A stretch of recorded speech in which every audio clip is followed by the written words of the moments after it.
বন্ধুরা, তোমরা সবাই আশা করি খুব ভালো আছো। আমি প্রভা আছি তোমাদের সাথে এবং আমরা শিখছি ইংলিশ গ্রামারের খুঁটিনাটি। ন্যারেশন টপিকটাতে আমরা ইতোমধ্যে কিছু ক্লাস করেছি এবং সেই ক্লাসগুলোতে মূলত আমরা অ্যাসার্টিভ সেন্টেন্সকে কিভাবে ডিরেক্ট স্পিচ থেকে ইনডিরেক্ট স্পিচে রূপান্তর করা যায় সেই সম্পর্কে আমরা বিস্তারিত অনেকগুলো নিয়ম শিখেছি। আজকের ক্লাসটাতে আমরা মূলত শিখব যে কিভাবে আমরা ইন্টারোগেটিভ সেন্টেন্সে ডিরেক্ট স্পিচ থেকে ইনডিরেক্ট স্পিচে রূপান্তর করতে পারি। এবং বন্ধুরা, এই ক্লাসটা খুবই ইম্পর্টেন্ট, আগে থেকে বলে রাখছি। এর কারণ হচ্ছে যখনই দেখা যায় যে পরীক্ষাতে যদি 5টা ন্যারেশনের সেন্টেন্সও আসে, তার মধ্যে 1টা বা 2টা কিন্তু এরকম ইন্টারোগেটিভ সেন্টেন্স থেকে আসে। তাই ইন্টারোগেটিভ সেন্টেন্সের ডিরেক্ট থেকে ইনডিরেক্টে রূপান্তর করার দুটো নিয়ম আছে। এই দুটো নিয়ম খুব ভালো করে তোমার জেনে নেওয়া লাগবে। তাহলে চলো আমরা শুরু করি ইন্টারোগেটিভ সেন্টেন্সকে ডিরেক্ট স্পিচ থেকে ইনডিরেক্ট স্পিচে রূপান্তরের নিয়ম শেখা। সো প্রথমে আমরা জানবো রিপোর্টিং ভার্ব সম্পর্কে। তো তুমি নিশ্চয়ই জানো একটা ডিরেক্ট স্পিচে রিপোর্টিং ভার্বটা থাকে সে হিসেবে, তাই না? বেশিরভাগ সময় ইন্টারোগেটিভ সেন্টেন্সে আমরা যখন ডিরেক্ট থেকে ইনডিরেক্ট করে ফেলবো তখন সেই সেটাকে আমরা ask, enquire of, want to know, demand, wonder ইত্যাদিতে পরিবর্তন করে ফেলবো। অর্থাৎ আমরা তখন রিপোর্টিং ভার্বটা কিন্তু ইনডিরেক্ট স্পিচে আর সে বা টেল থাকবে না, সেটা হয়ে যাবে ask, enquire of, want to know, demand, wonder ইত্যাদি। এবং এখান থেকে কোন শব্দটা হবে সেটা সেন্টেন্সের অর্থটার উপর ডিপেন্ড করে। অর্থাৎ অর্থটা বুঝে তোমাকে বসাতে হবে যে এখান থেকে কোন শব্দটা ব্যবহৃত হবে, এবং শুরুর জন্য তুমি আস্ক ব্যবহার করলেই চলবে, কোনো অসুবিধা নেই। সো এটা তো গেল রিপোর্টিং ভার্বের পার্ট। রিপোর্টেড স্পিচের উপর ভিত্তি করে আমরা দুটো নিয়ম পাই ইন্টারোগেটিভ সেন্টেন্সকে ডিরেক্ট থেকে ইনডিরেক্টে রূপান্তর করার। প্রথম নিয়মটা আমরা এখন একটু দেখে নিই। সো রিপোর্টেড স্পিচটা যদি অক্সিলারি ভার্ব যেমন do, does, did, shall, will, am, is, are, was, were, can, may ইত্যাদি দ্বারা শুরু হয়, অর্থাৎ সংক্ষেপে এই সব প্রশ্নকে ইয়েস বা নো দ্বারা উত্তর দেওয়া যায়, তবে রিপোর্টেড স্পিচের পূর্বে আমরা দ্যাট বসাই না। আমরা কি বসাই? ইফ কিংবা ওয়েদার বসাই। অর্থাৎ ইন্টারোগেটিভ সেন্টেন্সে দ্যাট বসাই না, ইফ বা ওয়েদার বসাই তখনই যখন ভিতরে যে প্রশ্নটা আছে সেটার উত্তর ইয়েস বা নো দ্বারা দেওয়া যায় এবং সেটা অক্সিলারি ভার্ব দ্বারা শুরু হয়। তাহলে বন্ধুরা, চলো আমরা একটু স্ট্রাকচারটা শিখে নিই। তার আগে একটা জিনিস জানতে হবে, সেটা হচ্ছে যখন আমরা রিপোর্টেড স্পিচটাকে ইনডিরেক্ট করে ফেলছি তখন কিন্তু সেন্টেন্সটা অ্যাসার্টিভ সেন্টেন্সে রূপান্তরিত হবে। অর্থাৎ ইনডিরেক্ট স্পিচটা আর কোয়েশ্চেন থাকবে না বা ইন্টারোগেটিভ থাকবে না, সেটা কি হয়ে যাবে? অ্যাসার্টিভ হয়ে যাবে। স্ট্রাকচারটা কি দাঁড়ায়? প্রথমে আমরা সাবজেক্ট বসাবো, তারপর আমরা আস্ক কিংবা ইনকোয়ার বসাবো, তারপর আমরা অবজেক্ট বসাবো যদি সেটা থাকে, এরপর আমরা ইফ বা ওয়েদার বসাবো। এখানে নর্মালি দ্যাট বসতো, বাট ইন্টারোগেটিভ সেন্টেন্সটাকে ডিরেক্ট থেকে ইনডিরেক্টে আনার সময় ইফ কিংবা ওয়েদার বসে। তারপর আমরা রিপোর্টেড স্পিচের সাবজেক্টটা বসাবো, ভার্বটা বসাবো এবং বাকি অংশ বসাবো। এবং আবার বলছি, এই স্ট্রাকচারটা কখন? যখন আমার ইন্টারোগেটিভ সেন্টেন্সটা একটা অক্সিলারি ভার্ব দ্বারা শুরু হয়েছে এবং সেটার উত্তর ইয়েস কিংবা নো দিয়ে করা যায়। তাহলে চলো বন্ধুরা, আমরা এখন অনেকগুলো উদাহরণ দেখি। উদাহরণ দেখলে সহজেই তুমি বুঝতে পারবে।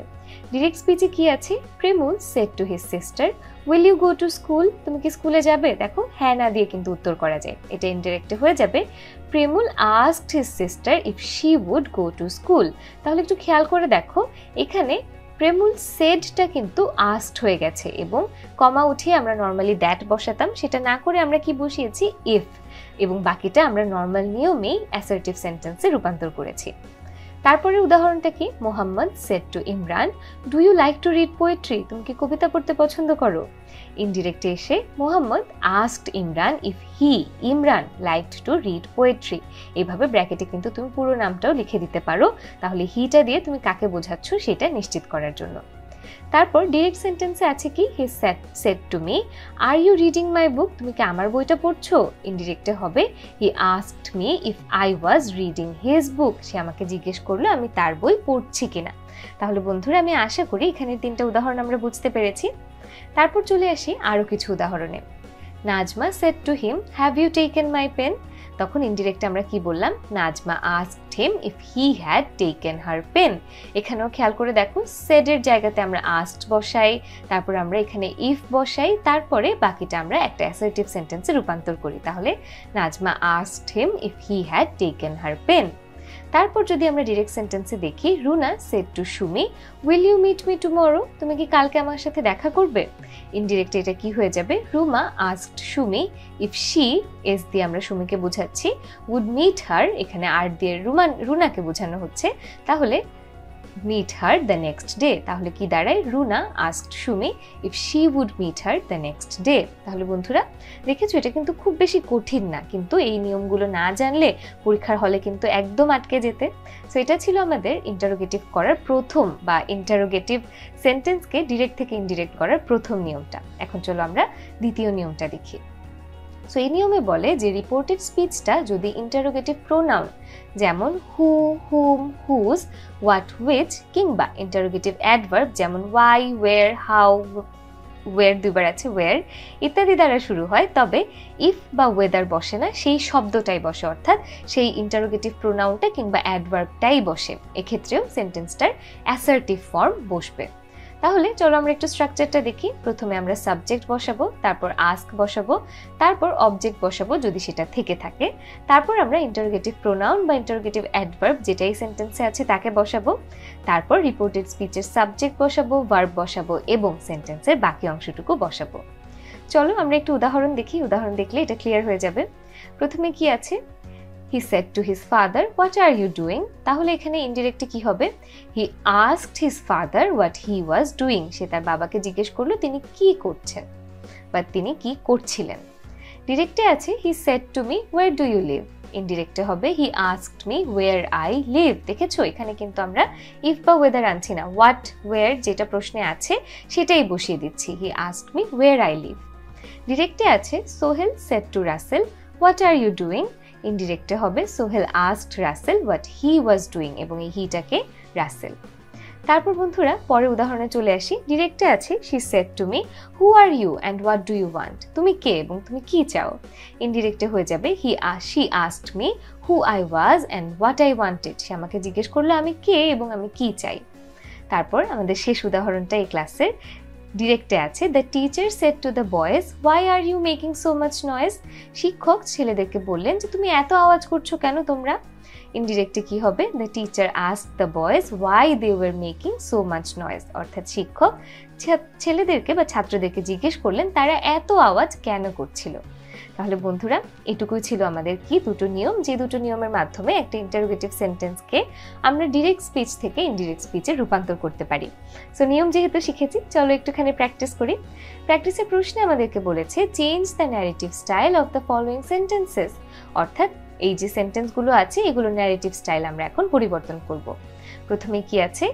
she said to me, "Are you going to school?" বিতে আছে হিমেল said to her, "Is this your book?"